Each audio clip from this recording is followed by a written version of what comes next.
The class is going to be partially computer science, partially business.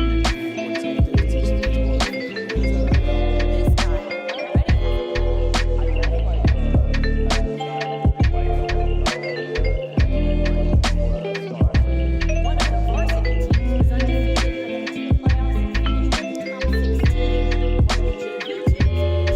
semifinals. The high school is also adding an esports course next year. The class is going to be partially computer science, partially business. And what it's going to do is teach the kids all the different careers that are available. This guy already has a plan. We are going to go ahead and get started with our little DoDEA grant webinar in conjunction with Generation Esports as well as Empower Track. And so we want to just talk to you about how we can support you in your efforts with perhaps applying for your DoDEA grants this year. Just to kind of give you a brief overview of the agenda and what we'll be covering today is we'll do some quick introductions. We'll give you some quick background on Generation Esports as well as Empower Track. And then we'll go into specifics about the DoDEA grant. They had a webinar the other day. So we'll find out from you if that's something that you have seen already. And if not, we're going to take a little bit of time here to watch that so you can get some of the key aspects from it. And then we'll go into talking about just esports from a STEM approach. The ones that are attending right now may have heard some of it before, but there may be others that have not heard it from the webinar. So we'll make sure we go through everything. And then just our success we've had with Fort Sam Houston, as well as kind of going over what we offer for courses, and then what kind of support that we can provide to you from a grant writing support, as well as even if you are awarded it, which we hope you can be, and just kind of a timeline. And then we'll leave some time too for questions and answers so that you all can speak with us directly if you have particular questions. So, having said that, let's kind of go into our introductions. Are the participants able to put in the chat like where they're from and maybe what they do? And would that be okay? Can they do that in the chat? I didn't know if they had chat access or not. Yeah, they do. They can. Okay, perfect. So you can kind of help me monitor the chat there, Michael. But first and foremost, my name is Dr. Kristen Kraft, and I was in education for 27 years here in the state of Kansas. Most of my career was spent as a middle school principal, a high school principal, and then I did spend about 4 years as the director of secondary ed. I do have experience with CTE, being a CTE director, as well as AVID, if you have AVID in your schools. I am a strategist, leadership development strategist, and also a trainer for capturing kids' hearts. So I work pretty heavily with the Flippin' group when I have some time off. And that is just a little bit about me, but I've been here at esports as the education accounts executive since January of 2021. So I'm starting my 4th year, and I just love getting to impact kids the way we get to. So Stephanie, I'll let you take it away. Hi, I'm Stephanie Kershner. I'm the owner and founder of Empower Track LLC. I am a lifetime career member of the education community, so it's great to be with you all today. I was a principal for 10 years, mainly at the middle school level, but also did some early childhood time. I most recently had finished working with DoDEA grants. I had a STEM grant, and that is my connection with Kristen. I got to know her because we started an esports program. And 4 years ago, doesn't sound like that long ago, but in the esports world and esports time, we were, early adopters. And through that success that we've reconnected. And that's part of why I'm here today. Yeah.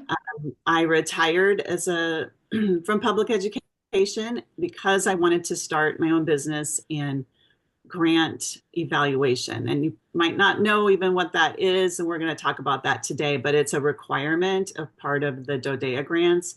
And I think it would be a great opportunity to work alongside you if you are going to be writing for this new 2025 opportunity. And then Michael, how about you? Yeah, thank you. My name is Michael Watson. I'm a I'm a former high school English teacher. I taught in Missouri and Kansas. And when I started teaching in Kansas at the school I was at, me and another guy started the esports program at our school. And we used Generation Esports through the high school esports league to do our competition. So I was a client before I made the jump over to work here. But yeah, I've been here since I've been here for about 3.5 years. And I'm a an account manager. I kind of focus more on the tournament stuff. But I also really know our blueprint platform super well as well. And that's the platform that hosts our gaming concepts curriculum. And so I train teachers and stuff on that. But I'm really passionate about esports and about what it can do for students and what it can do for schools, really. So awesome. Awesome. Yeah, people from Waynesville. Excellent, excellent. Yeah. Yeah. So we Great. got Fort Sill, Fort Leonard, yeah, Waynesville, Missouri, and Lawton. So yeah, lots of sizable military populations, which is great. This is exactly the groups we want to be working with. So a little bit of background about Generation Esports. It really was built on providing a comprehensive esports program. That means essentially that we are providing not only tournament and competitive, but we are actually providing academic support for students. So we really are the premier regional national tournament. There's a lot of state tournaments, but we are a regional national for both middle school and high school. And we have awarded, hundreds of thousands of dollars over the years through our leagues and through our national championship. There's tons of scholarships, as you might know, working through esports. There's about 25 million in scholarships to be handed out to students that are involved in competitive. There's 5 to 8 million that actually research is telling us stays on the table. So the reason for that is that we just don't have enough kids that are actually competing, and it's really because it's not being offered in schools. So we want to try to really give those kids, maybe a way to get to post-secondary success when they're maybe not, getting a 36 on their ACT, or they're not involved in a typical normalized, stick and ball sport from what we know, to be in schools right now. So we want to normalize esports in schools. That's kind of our overall mission. And so again, not just having the tournament, is we have our gaming concepts courses, which I believe I have talked with a few of you already about this, but we do have courses that fit into things like computer applications and interactive media, and even speech class, or a business communication, oral communication class, and just a lot of things that you can really connect it to depending on the needs of your individual districts. So that's just a little overview there. I'm going to let Stephanie talk about Empower Track and that overview, and how we'll kind of be joining forces here. Yeah, so as a STEM grant leader, I also wrote a DoDEA grant for instructional coaching. And so a major part of grant project director work is to work alongside the evaluator. And so I created a company that my goal is to work alongside people and collaboratively work together to implement this grant with fidelity, to do the best we can for these military connected students who need our support. It's not easy work being a project director. And so I think having the support of another person to listen to what's happening and what their next steps are and support them, that's part of what I want to do. And like I said, it's a requirement of DoDEA grants to have an external third-party evaluator, so I can no longer work for a district and do this work. So that's why I'm here today, to just kind of share about my services, but also my experiences with DoDEA grant leadership. Thank you. Thank you. So the way this kind of came to be, Stephanie and we talked about how she had a lot of success in another district that she worked with on a DoDEA grant. And a lot of that success and items that helped them get the particular grant came from Generation Esports. And so what this really allowed us to do was to really build that comprehensive program. And I think oftentimes when I'm talking to different schools and districts, they're not really aware of how esports is academic. And so when I do talk to different districts and schools, they also tell me, especially a lot of esports coaches will say, I don't have any money in my budget to even do esports. And so I think the beauty of what we've done with our company is that we've actually created an avenue for you to make it academic, which then obviously opens up the doors for particular funding. And I think that we are pretty close to the DoDEA grant, one, because one of the authors of our gaming concepts is a military wife and mother and knows the importance of that connection and community for students that are, in military districts. I was a principal in a military based school district in Derby, Kansas, which was host of McConnell Air Force Base. And so definitely seeing the movement of kids and how important it is to get them connected to their schools and then even connect them so that when they leave, I know that's a big part of this grant, is how are we, feeding that piece when they are mobile and moving to other places, which a great way to do that is through gaming. That's how kids do things anymore. And military actually loves gamers because of the skill sets that they have and because of the way that they are doing things in the military now. There's a lot of skills that these students have that are transferable into the things that they're doing in the military. So ultimately, what I've included here, you guys will get this slide deck so that you'll be able to click on, the grants website. I think I also sent that in some of the emails that I sent. And then there was a pre-application webinar with a link there, but we are going to show that even a little bit of it today because it's not very long, but to kind of show it and look at it together so that you can come up with any questions that you might have as we review that.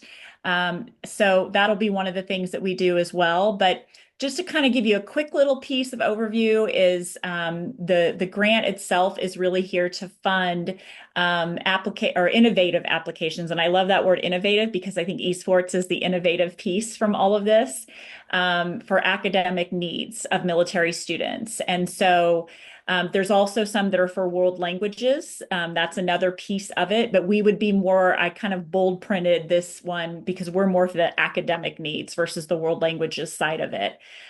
They do award multiple grants, so anywhere from $500,000 to $2 million over the course of up to 5 years. Again, Stephanie may speak to that a little bit later on here. But that grant is open and ready to go, and there's a due date here coming up on April 18th. Grants always seem like they could be, just cumbersome and impossible, but I don't think this one is. And I think the support that you can get from us would actually help to make sure that you're doing what you need to do so that you could get it in very easily by the 18th. Everything gets awarded in September. And what I will just kind of comment there is that the first year that you do it is actually a planning year. So September doesn't mean you should have all these classes in place by October or anything like that. That's not really how things work, we know, in schools. So that September deadline is a way for you to go, okay, now we know we have the money. Now we can do this right. And we can, really create this program in our district in a way that gives us time so that it's successful. A couple other things here, and we'll get into that webinar here, but when you talk about the academic needs of the military students, some of the things that they talked about that I just want to highlight because I think it ties into what we're trying to do with our programs is one is increasing academic achievement. So I'll be showing you how that we do that. We do provide the professional learning, and that can be for teachers and coaches. Sometimes they're different. They're not always the same person. So we want to make sure that we are providing the right PD for that. And when you have that good professional learning, then you also have sustainability in your program. Oftentimes we see the token esports coach that knows gaming who does it for a hot minute and then gets another job elsewhere and the whole program fails. So I am one of those people that is not a gamer. I am, I always say Miss Pac-Man girl, OG, go into the arcades. But I could take our coursework and easily teach it because day, good teachers are good teachers. And when you're given the right tools, you can do this. And so we want that sustainability there, especially with the financial investment. And then as far as just the academic achievement and they're also the minimizing the impact of transition for deployment. So, when they are transitioning, I think that's another key component of why esports is so fantastic.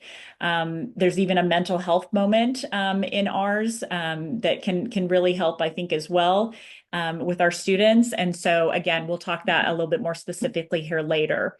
But we'll go ahead and take just a few minutes. Have either of you watched this webinar yet, or anybody else on the call? I know I've seen a little bit of it, and I don't know that Michael has, but just curious if any of our webinar visitors have watched it yet. And if not, though, we are going to watch it together. So let me know if the sound is there. Welcome to. Can you hear that okay? Department of Defense Okay. Education Activity, fiscal year 2025. Perfect. Notice of Funding Opportunity Technical Assistance webinar. This webinar has been pre-recorded and designed to provide potential applicants information regarding the application process for the Department of Defense Education Activity, DoDEA, Notice of Funding Opportunity, titled Grants to Military Connected and Academic Support Programs and World Language Advancement Readiness Opportunity Program. Grants.gov funding number HE1254425R5000. All the big terms. DoDEA's vision is excellence in education for every student, every day, everywhere. DoDEA serves as the Department of Defense subject matter expert for military child education. Understanding that over 80% of military-connected students attend non-DoDEA schools, Congress has authorized DoDEA through the National Defense Authorization Act the ability to share resources to public schools to provide quality educational opportunities for military-connected students. One of these resources is the execution of a discretionary grant program. As a grant program, we strive to ensure successful implementation of research-based solutions for military-connected students across the United States. Our work empowers educators to provide students with opportunities to engage, enhance, and extend their learning. We see our work as an essential component to provide significant impact for student achievement, professional development for teachers, and enhanced social emotional support. In today's webinar, we will discuss the following information: a brief background on the grants DoDEA has awarded to date. We will provide detailed specifics regarding our fiscal year 2025 Notice of Funding Opportunity, to include information regarding project narrative format, eligibility criteria, and merit review details. We will also discuss the submission details for applicants, review key dates for applicants' awareness, and provide information for how to contact us should you have any questions during the application process. A quality education is both a stabilizing influence in the lives of our children and their families, and an overall element in readiness, retention, and morale of our force. Military readiness is a multifaceted challenge, and the education of military-connected children play a vital role. Since 2008, DoDEA has awarded over 700 grants, totaling over $800 million, impacting over 2 million public school students in 39 states. Performance reporting data from awarded grants indicate that as a result of this effort, there has been significant improvement in student achievement, increased professional development opportunities for educators, and expanded language options.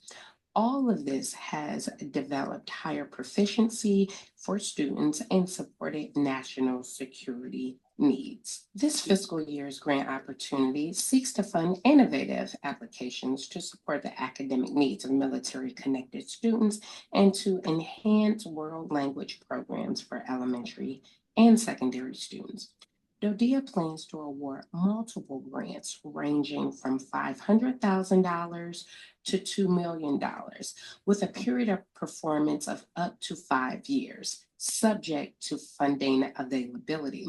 The application is now open on grants.gov, and a direct link to the application synopsis and instructions can be found in the announcements section of the home page on our website, dodeagrants.org, or by searching grants.gov assistance listing number 12.556. The deadline for submitting the application package, which includes all federal required forms, a written project narrative, and an Excel detailed budget table, is no later than 11:59 p.m. Eastern Time on Friday, April the 18th, 2025. Under this announcement, eligible school districts can choose to apply for the Military Connected Academic and Support Program and or the World Language Advancement and Readiness Program. The Military Connected Academic and Support Program applicants must address one of the following: academic strategies to increase academic achievement, professional learning for educators, which could include curriculum development and or training, appropriate services to improve the academic achievement of military-connected students, access to virtual and distance learning capabilities and related applications, and or support for practices that minimize the impact of transition and deployment. World Language Advancement and Readiness Program applicants must have a Junior Reserve Officers Training Corps, or JROTC unit, in one of the eligible schools of the school district that is applying. They must also either establish, improve, and or expand one of the DoD strategic languages. We will now provide additional program-specific eligibility requirements.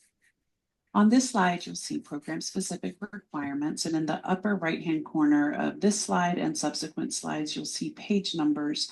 These page numbers reference the PDF file page numbers, not the page numbers that you would see in the footer of the document if you print it out. So on this slide, you see the requirements for all applicants. The schools that are eligible must have at least 10% military-connected students for the 23-24 school year. There's some information about how to verify that and what constitutes a military-connected student. And as a reminder, districts apply on behalf of eligible schools. With our world language applicants, the same is true. The additional requirement for the world language applicants is that there must be a JROTC unit in one of their high schools. To check to see if your LEA has a JROTC program, please visit the respective service JROTC website. There are additional details about the program-specific requirements on pages 7 through 9 of the NOFO. Eligibility and award amounts are listed in this table, which can be found on page 6. And we also have additional information about cost sharing on page 7. With this table, you see the military-connected students on the left. So if a school has 342 military-connected students, they would be eligible to apply for a grant at the $500,000 level. If a school district has 1,800 military-connected students at their eligible schools, not throughout the whole district, but at the eligible schools that the district is applying on behalf of, then they would be eligible to apply for an award amount of $2 million. So on this slide, you see the floor of our program is $500,000 and the ceiling is $2 million. With our goal statements, details about this can be found on page 50, and that is with table 8. This is the criteria for project goals. When you're thinking about the types of goals that your project would have, please note that you cannot have more than 3 goals, and those need to be focused on improving student outcomes. They must also align with the findings in the needs assessment and make sure that the goals are addressing the most critical areas of need that were identified in that needs assessment portion. You can see the other elements of the criteria here, and I want to bring special attention to the bottom one, strategic alignment and replicability. We mentioned that each project can only have up to 3 goals. Each of those goals should not have more than 3 strategies each. So please keep that in mind as you are constructing your goal statements and your strategies to support the needs assessment. This slide has some sample goal statements. So these are from 3 different types of grants. You'll see in the first one, that one is for STEM. And this one says 5th graders will improve their interest and achievement in science, technology, engineering, and or math, as evidenced by quantitative and or qualitative measures by the end of this grant cycle. And for this particular grant, the end of that grant cycle was May 31st, 2029. You see similar language in the middle one. That one's for grades 9 through 12, improving their academic achievement in biliteracy and bilingualism, again, as evidenced by quantitative and or qualitative measures. And then the last one also has quantitative and or qualitative measures. When you're working on the evaluation portion of your application, please make sure that there are quantitative and qualitative measures that are appropriate for measuring your grant's progress over time. Competitive points are something that we are able to offer. These are described in detail on pages 22 and 23 of the PDF. On the left side of that small table, you see an opportunity for 5 points, where if an applicant has never received a DoDEA grant, or if the applicant does not have an active DoDEA grant by June 1st of this year and has a successful past performance rating, then that application could receive 5 competitive points. On the right-hand side, if the district offers advanced enrollment or open enrollment and or has at least 1 Purple Star school or is a Purple Star district, then that would give the applicant 5 points as well. The maximum number of competitive points an application can receive is 10. It is possible to receive 5 for the left or 5 for the right. Same is true if you have both. If you've never received a DoDEA grant and you have at least 1 Purple Star school in your district, you would get 10 points. So again, more information can be found on these pieces on pages 22 and 23 of this announcement. When you look at the bottom of this slide, these are some updates from the uniform guidance of the 2 CFR 200, and that's the Code of Federal Regulations.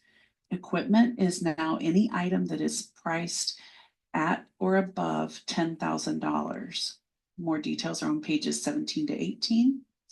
Supplies are any item that is less than $10,000 per item, and that's on page 18. The indirect cost rate is also currently at 15%.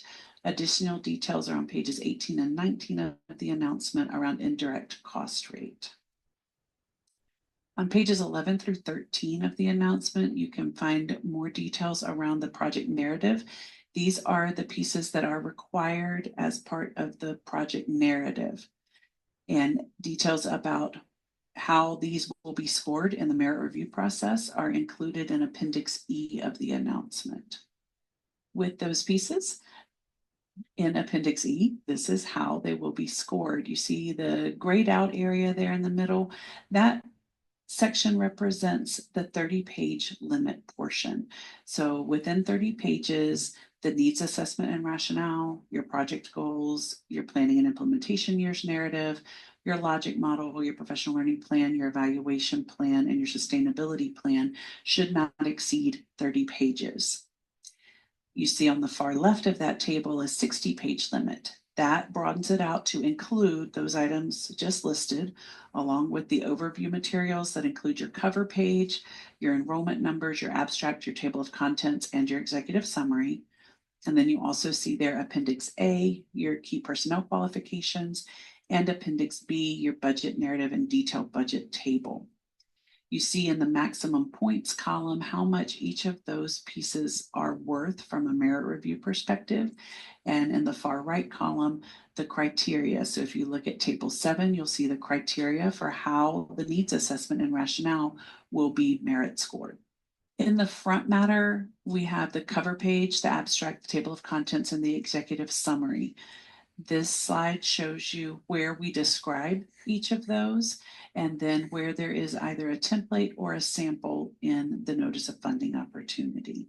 So please make sure you reference those to ensure that you are meeting the criteria and expectations of each of those pieces. Again, some important information to consider when applying. Please read the entire funding announcement instructions. They can be found under the Related Documents tab of the announcement, either by visiting grants.gov, search grants, assistance listing number 12.556, or by visiting the homepage of the DoDEAgrants.org website announcement section. Please review this technical assistance webinar should you have any questions. Please keep in mind that DoDEA does not endorse any specific vendor to implement your grant strategies or initiatives to meet your grant goals. Additionally, this year, DoDEA will not be awarding any sub-awards for this effort. A sub-award is defined by the 2 CFR 200.1 as an award provided by a pass-through entity, in this case, provided by a school district to a sub-recipient for the sub-recipient to carry out most of the federal award received by the pass-through entity. Again, no sub-awards will be considered under this notice of funding opportunity. Any grant awarded under this announcement will be governed by the award terms and conditions that conform to the Department of Defense implementation of the 2 CFR and all applicable laws and regulations. Districts need to also ensure that they have an active system for award management account and an active unique entity identifier from that SAM system for award management account before applying for this opportunity. Please ensure to complete all associated paperwork, which includes required federal forms, a written project narrative, and a detailed budget, and submit all of the associated paperwork on grants.gov for submission. Optional in the instructions does not mean required. Therefore, those elements that are listed as optional, which include references cited, letters of support, supporting documentation, will not be included. And if your district has bandwidth issues or need to maximize their time in writing the application, again, we suggest you focus on the mandatory requirements, and optional really does mean optional. Further important information to consider for your awareness, please be concise Anything past the 60-page limit for the project narrative and associated documentation will not be reviewed. Again, please refer to pages 12 and 49 of the application announcement instructions. Please attach the project narrative as an editable Microsoft Word document or Adobe file when submitting on grants.gov. Additionally, please ensure that all required federal forms are included in that submission, as well as the detailed budget in an Excel file format. Please ensure to retain a copy of your submitted documents for reference. The submitter of the application will receive a confirmation that the application was successfully submitted from grants.gov. Please retain that email for your reference, and please do not lose oversight of the submission. If a school district team member is writing the application, however, provides it to another team member for submission, please ensure that you work as a team and there is only a single submission per application. This slide quickly overviews our award and review process. Once an applicant submits an application for funding consideration on grants.gov, DoDEA then sends those applications for a third-party external review. Our independent third-party reviewers have qualifications and experience in competitive grant review processes, and they conduct a merit review. Our DoDEA grant merit review system will pre-populate answers from the cover sheet of your application. As stated earlier, front matters, and therefore the competitive points that are stated from the questions that get answered on your cover page will automatically be pre-populated into our merit review website. Our merit review system. Our review panel scores applications and ranks them using the percent of total possible points per application. Once the merit review has been completed, it is provided to us at DoDEA, and final awards are determined by multiple factors, which include not only the merit review score, but an internal DoDEA risk assessment, and our awards are provided based on the director's discretion and the availability of funding. Again, applications can only be submitted through the workspace on grants.gov. If you need assistance or are having any troubles accessing your workspace on grants.gov, please contact their help desk directly. No applications will be considered via email or after the deadline of Friday, April the 18th, 2025. As a reminder, all applications are due again on Friday, April the 18th, 2025.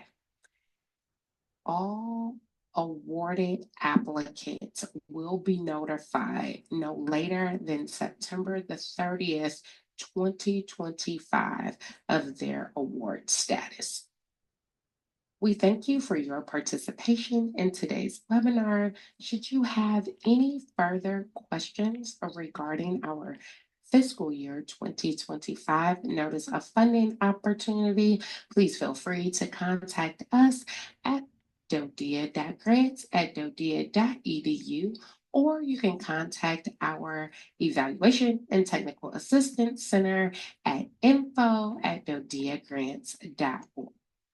And seen. So good information. Stephanie, did you want to comment on anything in particular? Well, there's a lot of information in that. And I Mhm.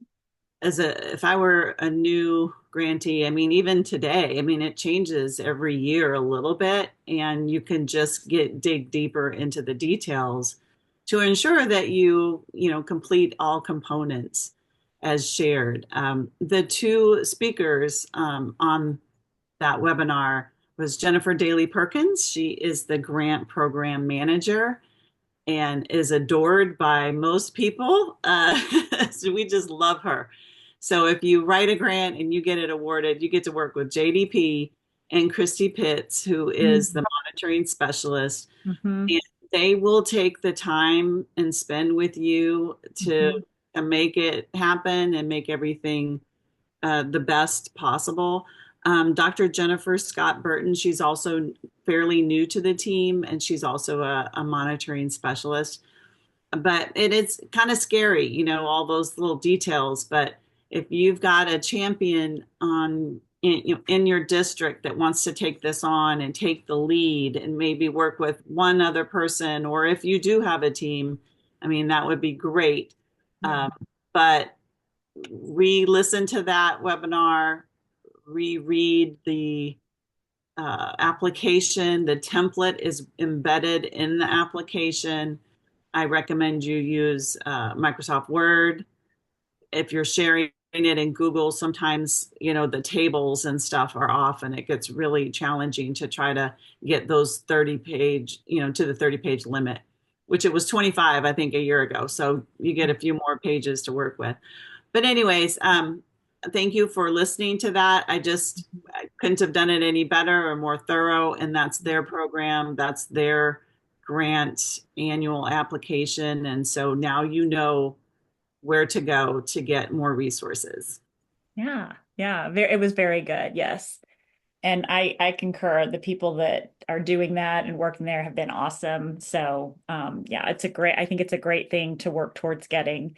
And so some of the things that I think there's a misconception around is with esports and how is this academic, or even if we're going to be applying for a grant, then what on earth would we even be applying? What money would we need to make this work?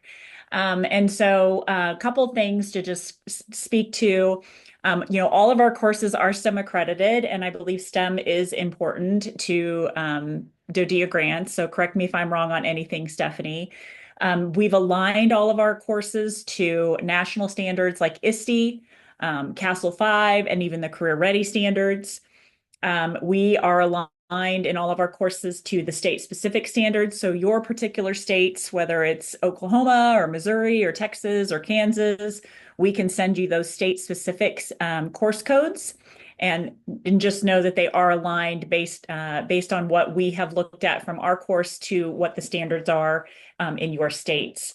We are published in a medical journal for mental health moments, which I think this is another component that's really important with military.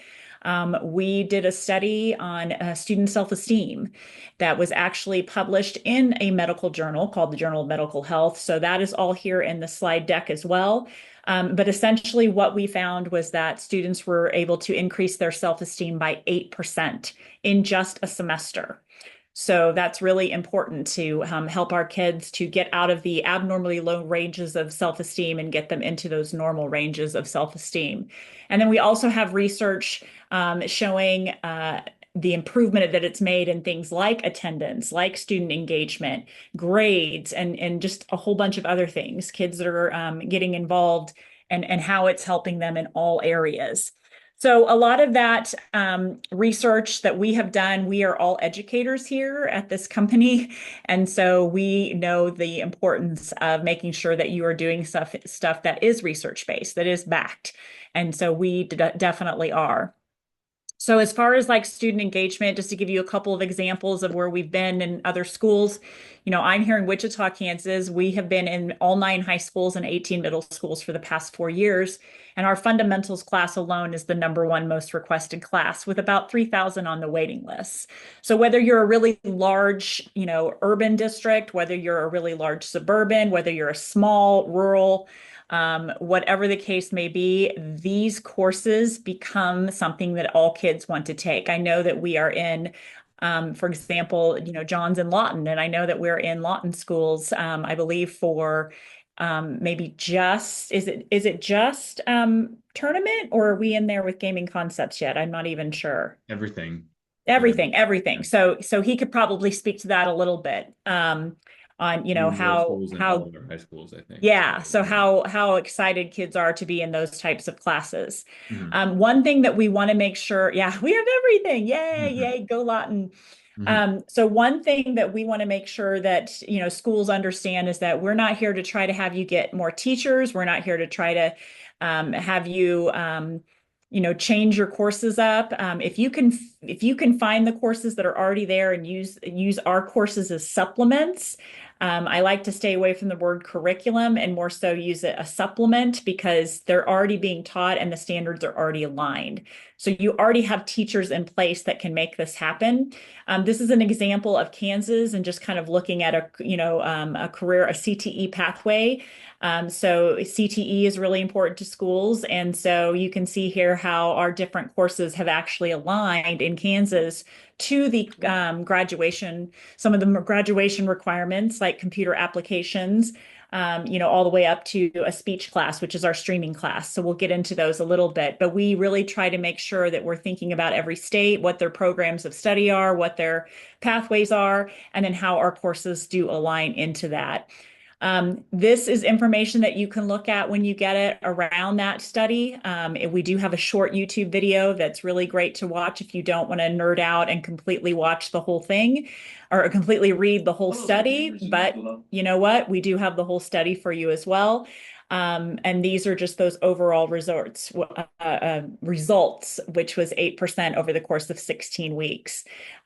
We also honed in on, students that were considered more at risk as identified by the CDC, and it was female students of color, LGBTQ community.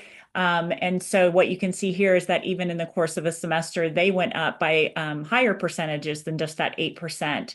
And what's great about that is we don't have to use labels of any kind. It's just helping all kids, and it's just helping some kids more than others who fall in that low category of low self-esteem. A couple things, district around 14,000 students. Yeah, right between middle and high. Yep. That's a huge district. It is. So, but maybe put in the chat, those of you that are on the chat, what percentage of teams do you think play video games? I'm going to give you a second to think about it. And we're going to talk about how our courses kind of tie into this. So there is a method to my madness, but if you've given it a minute to think about it, 97% of kids are actually playing video games between the ages of 12 and 17. That's what research is telling us. So what we want you to think is, well, what in your buildings, in your districts, are 97% of kids all doing the same thing? This is the one thing that you can say all kids do. So why are we not taking that hook and that passion for gaming and using it for academic needs and achievement, which is exactly why we wrote Gaming Concepts. So again, if you want to put in the chat, or if you just want to think about this because you're watching this after the fact, what are some of the challenges that you face in your district? This would also be, I think, a part of on the DoDEA grant, kind of your needs assessment. What are those things that you are working towards improving for kids? For a lot of schools, we see attendance, student engagement as being the need, screen time distractions. And we know that there's a big difference between purposeful play of gaming and just screen time. That scrolling is what causes the mental health issues. And so we want to be, really, really making that known as far as the difference between the two. So a lot of these are seen in all of our districts. It just depends on, school to school, district to district, where you're actually applying the extra attention to, so that you can make those improvements. And so we truly believe that if you put something like a comprehensive solution in, which is esports, both academic and competitive, I want you to start thinking about esports as being more normalized in school as kind of a co-curricular type thing. So to me, if we can normalize band and choir and theater and weights class, then we could certainly normalize an esports class in all of our schools as as well. So we know that scholarships are huge. I talked about that. Something to think about or maybe put in the chat is, what do you think is the #1 most viewed professional sport in the United States? So I'll give you a second on that. Stephanie, you got a guess maybe, or being from Texas, maybe you would say football. Yep, the NFL. NBA is John's guess. Yeah, well, actually, it is the NFL. Second choices. What do you think? Second watched? Would we go baseball? Would we go soccer? Would we go basketball? Basketball, NBA, since NBA wasn't first. Yeah, he'll keep saying it till it's right. I love that. It is actually esports. Esports is the second most watched sport in the United States. And so this is actually some old data. There's probably more. And when you think about this, you're thinking, well, where are they watching it? Well, they're streaming it.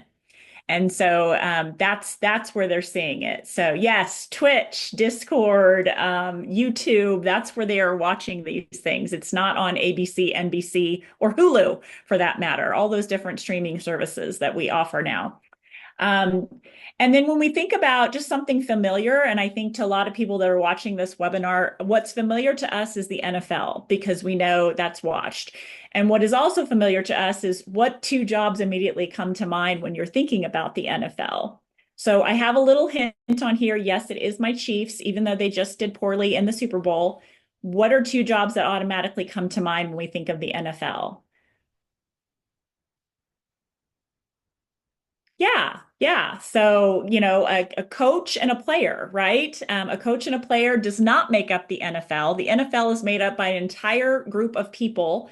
And so when you look at like sales and marketing, all these different things, business communication, that is what makes up the NFL corporation. Well, oftentimes we get stuck with what are 2 jobs that we think about in esports? And you could try to put these in the chat too. What do you think are some jobs that people think of when they think, esports, and maybe not somebody who's really understanding of esports? What I usually hear when I'm talking to educators is a video game designer or a player. And so again, those are 2 jobs that are like a haystack in the world of esports. So yeah, there's coach, promoter, there's players, there's lots of different things, but there's also social and digital media people that are needed, whether they're doing, the marketing, communications, if you've been to any huge live events, there's a whole lot of things. Yeah. Communications is huge. Graphics is huge. There are lawyers now in esports, there's a lot of things. There's physical trainers who are helping them to get their, physical activity in and all of that good stuff. And so it's more than just a game that we're trying to teach them about. It is a huge billion-dollar industry. There are projections that it'll be 205 billion. And then what we want to do is just take the hook of esports, and we want to transfer that passion into other valuable skill sets that they can use in any other industry, which is why we think it's so important to have this in high schools. Air traffic controllers, that's another piece. And when you think about military or things like that, these students have some great skill sets that are kind of unnoticed, and they're hidden because they're at home in their basements, right? And we want to bring these brilliant kids into the schools and really show what they can do. So as far as the grant evaluation services, I'm going to skip that and come back to you here in just a second. But these are our courses. We are in grades 6 through 12. We actually, starting in October of next year, will have 3rd, 4th, and 5th grade. So that is something that could be worked into the grant, is having those elementary courses as well. Because remember, or I don't know if we've said it yet, but your very first year is actually your planning year. So there can be a lot of planning that takes place. So these were started by educators, started in an alternative high school. You can use gaming concepts either in your after-school program. You can use it as a supplemental, which is what I really encourage, because you already have things things in place. If you want to implement it as a particular course for, like, call it esports, and you want to attach it to certain course codes, we can certainly help with that. That might require a little bit more work for you in approval processes. So supplement to me is kind of the easiest route to take. And you could actually put it in those CTE pathways, which also brings out some more funding as well. So we start at the middle school level with digital life skills. Again, we're just using the hook, the interest of gaming, to teach things like organization, perseverance, and time management, digital citizenship. All of our courses have the mental health moments embedded, which aligns closely with those Castle 5 standards, things like that, all preventative. Computer applications is our new one for this year, which is awesome. Lots of times kids are taking computer applications for a graduation requirement, and it's usually very boring. And these are digital natives who are not really interested in copying and pasting or doing the sum of on an Excel spreadsheet, and then that's their turn in. So what we've done with computer applications is we've said they're going to learn the entire Google workspace, and they're going to learn it through the lens of an esports entrepreneur. So we did work with Google on this, and we are currently working with them on getting those Google certifications as well, which we know is also important, is certifications. So this computer applications is very robust, and it can be taught over the course of an entire year. You could break it into Computer Apps 1 and Computer Apps 2 if you chose to. Normally, computer applications is just a semester long, so you could also just pull out the lessons that absolutely meet the standards that you need, and you could turn it into a semester. But like I said, Computer Apps 2 would be awesome as well if you want to continue it out. Fundamentals, this is our elective course that is really kind of something you can put anywhere. It doesn't necessarily have to have a certified teacher in the particular subject area. So this kind of leaves it open to maybe your health teachers use it, maybe your counselors use it, maybe your entire building uses it for social emotional learning. But it's going to be more tech savvy. They're going to learn things like good gamer health. We talk about nutrition. We talk about sleep. We talk about eye health, and just some basic technology and troubleshooting, as well as building an AI app or a mobile app. We have a lesson on eye health. Going from there to interactive media, this is a full year-long class. This is interactive media. It's what it's called in Kansas. And it can be used for anything like audiovisual production, web design, computer animation, things like that. It's very project-based. I would say it's kind of gold standard project-based learning, where kids are actually facilitating meetings, but they're all doing it from the lens of the esports industry. And then we have streaming. Streaming, of course, every kid wants to be an influencer and a YouTuber. What we've done with this one is we've aligned it to the National Speaking and Listening Standards. So if you have speech or oral communications as a graduation credit, this is your class to take. Not only that, but we are working with particular colleges and community colleges to get dual credit for a class like this for Public Speaking 101. It fits great into digital marketing degrees, so does interactive media. So we are working with articulation agreements between different community colleges that you work with. So if you want me to look into one, you can put it in the chat. And then shoutcasting is our broadcast journalism class. Shoutcasters are the color and play-by-play, but for the esports team. So if you have broadcast journalism in your school already, there are kids that would just go nuts over learning how to be a shoutcaster versus, calling the football game on Friday night. These are the kids that want to call the Valorant game on Tuesday afternoon. So lots of things that you can do with that. And again, they're just learning a lot of transferable skills. So we do have a link in this in this slide deck for certifications guidance.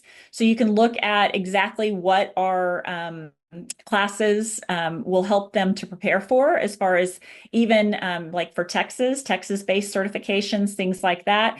We help them prepare for Adobe Photoshop, Adobe Premiere Pro, CompTIA, all kinds of things like that. So whether it's CTE funding, certifications, or dual credit, we know all of those things are really important.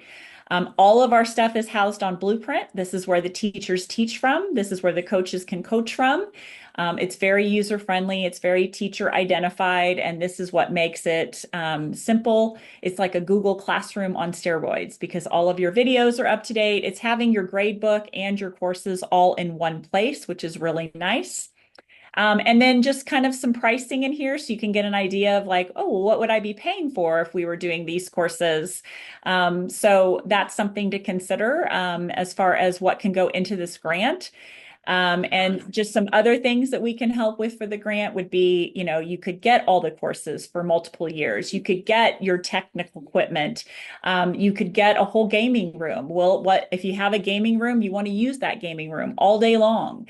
We have a partnership with Nintendo, so we can work in Switches. We can work in the Valor training program, which helps kids to become better at the games. I'm looking to see, Stephanie, could we have coaching or sponsor stipends? I had some people ask about that actually who were interested in the grant as well. Yes, we included that in our grant. Perfect. Yeah. Mhm. So that's a big thing too. I know that we have people that are like, can I get a stipend for my coach? And yeah, so there's different ways you can do that. We can work in our esports jerseys, which are uniforms. We can work in professional development. We offer that here.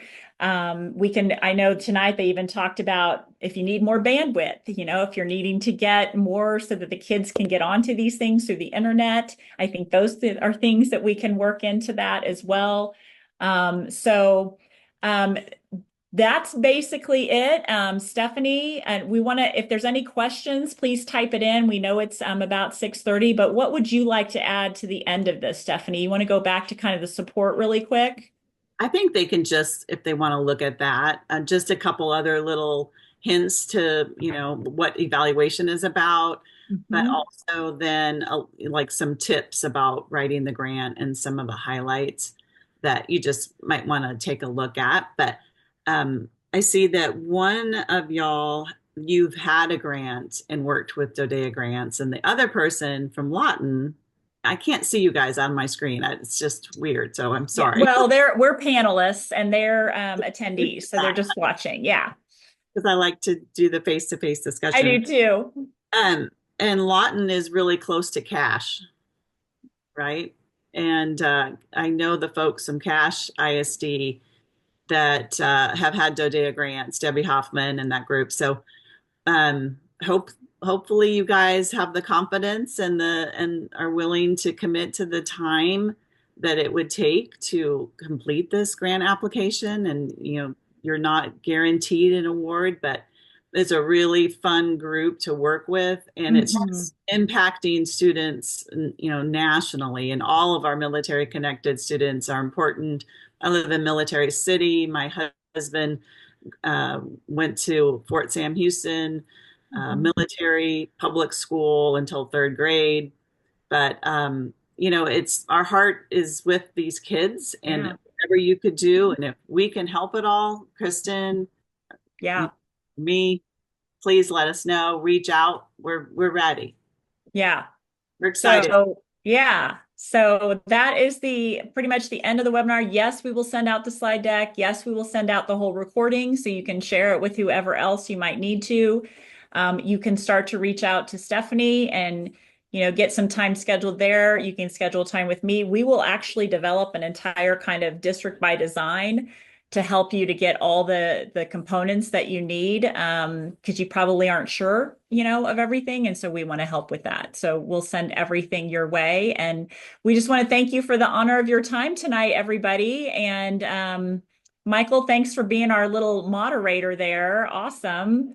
Yeah, and just good luck. We really hope to see as many of you as possible applying for this because we think it can be a really great thing, and we've seen it happen and be successful. So have a great rest of your evening.